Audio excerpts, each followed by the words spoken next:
नमस्कार मित्रों, एक बार फिर से स्वागत है आपका YouTube चैनल विद्या भवन में। जैसा कि हम पहले पढ़ चुके हैं शब्द रचना पार्ट 1। उत्पत्ति के आधार पर शब्दों को कितने भागों में बांटा गया है? 4 भागों में, तत्सम, तद्भव, देशज, विदेशज। आज हम पढ़ते हैं शब्द रचना का पार्ट 2। बनावट के आधार पर। बनावट के आधार पर शब्द कितने प्रकार के होते हैं? 3 प्रकार के होते हैं। बनावट के आधार को हम बोलते हैं रचना के आधार पर। क्या बोलते हैं? रचना के आधार पर। चलिए तो हम आगे बढ़ते हैं। आज रचना के आधार पर शब्दों के भेद, शब्द विचार।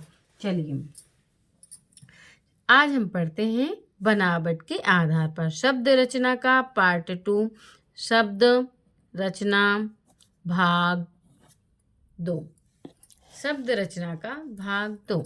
बनावट के आधार पर।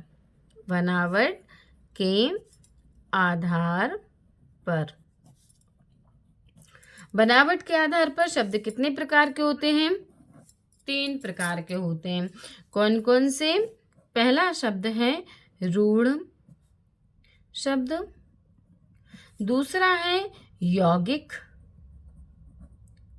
शब्द और तीसरा है योग ऋण शब्द।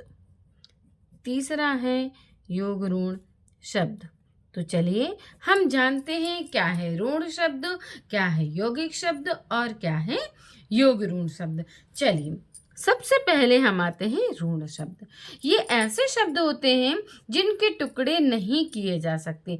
अगर हम इनके टुकड़े कर भी लेते हैं तो अलग अलग टुकड़ों का कोई भी अर्थ नहीं निकलता है। चलिए जैसे हमने बोला पेड़। क्या बोला? पेड़। साथ में बोलेंगे तब तो अर्थ निकल रहा है, लेकिन जैसे ही हमने उसको पे अलग कर दिया और ड़ा को अलग लिख दिया, अब क्या इसका अर्थ निकल रहा है? इस पे का कोई अर्थ निकल रहा है? नहीं निकल रहा है ना। तो इनके टुकड़े नहीं, रूढ़ शब्द होते हैं, इनके टुकड़े नहीं किए जा सकते। यदि हमने टुकड़े कर दिए तो इन टुकड़ों का कोई भी अर्थ नहीं निकलता है। उन्हें कहते हैं हम कौन से शब्द? रूढ़ शब्द। जैसे हमने कवि लिख दिया, हमने घोड़ा लिख दिया। इनको जब हम अलग अलग करेंगे तो कोई अर्थ नहीं निकलेगा। जब तक हम इसको साथ में नहीं लिखते हैं तो कोई अर्थ नहीं निकलेगा, इसलिए इसको बोलते हैं हम रूढ़ शब्द। तो ऐसे शब्द जिनके टुकड़े नहीं किए जा सकते, जिनको अलग अलग नहीं किया जा सकते, और यदि हमने अलग करके देखा तो उनका कोई अर्थ नहीं निकलेगा, ऐसे शब्दों को बोलते हैं हम रूढ़ शब्द। क्लियर? डन? ओके। अगला आता है अपना यौगिक शब्द। यौगिक मतलब योग। योग मतलब होता है जोड़ना। क्या होता है योग मतलब? जोड़ना। ध्यान से समझना बच्चों, यदि एक बार समझ लिया आपने तो आपको लाइफ में कभी भी कोई परेशानी नहीं आएगी। योग मतलब होता है जोड़ना। तो दो शब्दों के जोड़ से बने ऐसे शब्द, दो शब्दों के योग से बने ऐसे शब्द जो सार्थक होते हैं। सार्थक, जैसे हम बोले देवदूत। ठीक है, हमने देवदूत उदाहरण के साथ देखेंगे तो आपसे जल्दी बन जाएगा। ठीक है, तो दो शब्दों के ऐसे जोड़ जिनके दोनों के अर्थ निकलते हैं। जैसे हमने देवदूत में देव को अलग कर दिया और दूत को अलग कर दिया, तो देव का भी अर्थ निकल रहा है और दूत का भी अर्थ निकल रहा है। निकल रहा है कि नहीं निकल रहा?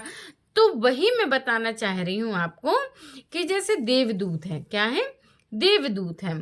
तो शब्दों के ऐसे जोड़ जो दोनों सार्थक होते हैं उन्हें हम क्या कहते हैं? यौगिक शब्द। तो योग का अर्थ होता है जोड़ना।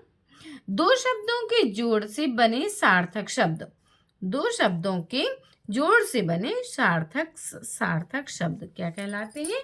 यौगिक। क्या कहलाते हैं? यौगिक।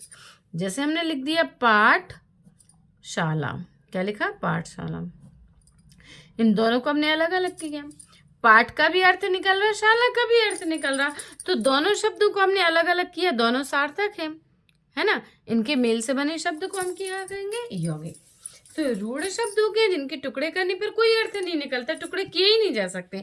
लेकिन इसमें दो शब्दों के अलग अलग करने पर भी दोनों शब्द सार्थक होते हैं, और दोनों शब्दों के मेल से जो बना होता है उसे हम क्या कहते हैं? यौगिक। Okay, clear? चलिए आगे बढ़ते हैं योग ऋण। अब भाई ये योग ऋण क्या है, योग भी है और ऋण भी है। तो चलिए हम देखते हैं। जैसे हमने बोला दो या दो से अधिक शब्दों के योग से बनते हैं। कैसे बनते हैं, दो या दो से अधिक शब्दों के योग से, लेकिन कोई विशेष अर्थ प्रदान करते हैं। कैसा अर्थ प्रदान करते हैं, विशेष अर्थ प्रदान करते हैं। जैसे हमने देखा ये दो शब्दों के योग से तो बनता है नील कंठ। ठीक है, आप बोलोगे मैम नील का भी अर्थ है कंठ का भी। हाँ, आप बोल तो सही रहे हो, क्योंकि नील का मतलब है नीला और कंठ का मतलब है कंठ का मतलब है गला। तो नीला है गला जिसका, किसका है नीला गला, शिव का। तो तीसरा अर्थ क्या निकला इसका, शिव का।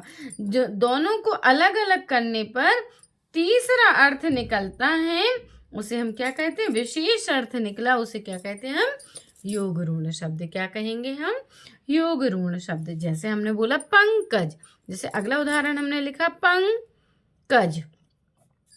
ठीक है, अब हमने पंक को अलग कर दिया, जा को अलग कर दिया। पंक मतलब होता है कीचड़ और जा का मतलब होता है जन्मा। तो कीचड़ में जन्मा अर्थात क्या होता है, कमल होता है, कमल की नहीं होता।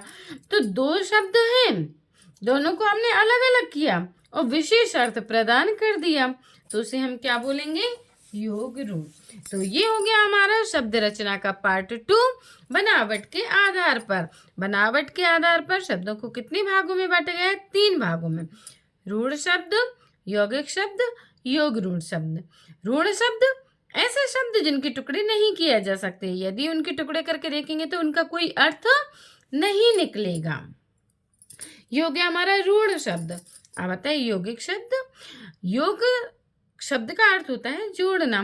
दो शब्दों के योग से, दो शब्दों से बने ऐसे योग जिनको अलग अलग करने पर अर्थ निकलता है, सार्थक अर्थ निकलता है, उनके मेल को हम क्या कहते हैं, यौगिक शब्द। योग ऋण शब्द दोनों के अर्थ तो निकलता है, लेकिन तीसरा एक विशेष अर्थ प्रदान करता है, इसे हम बोलते हैं योग ऋण शब्द।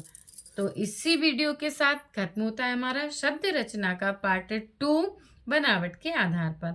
आप सभी को वीडियो पसंद आई हो तो लाइक कीजिए, सब्सक्राइब कीजिए। हमारे विद्या भवन में आपका फिर से स्वागत करेंगे शब्द रचना के पार्ट 3 के साथ। शब्द रचना का पार्ट 3, प्रयोग के आधार पर शब्दों के प्रकार। तो इजाजत दीजिए, धन्यवाद।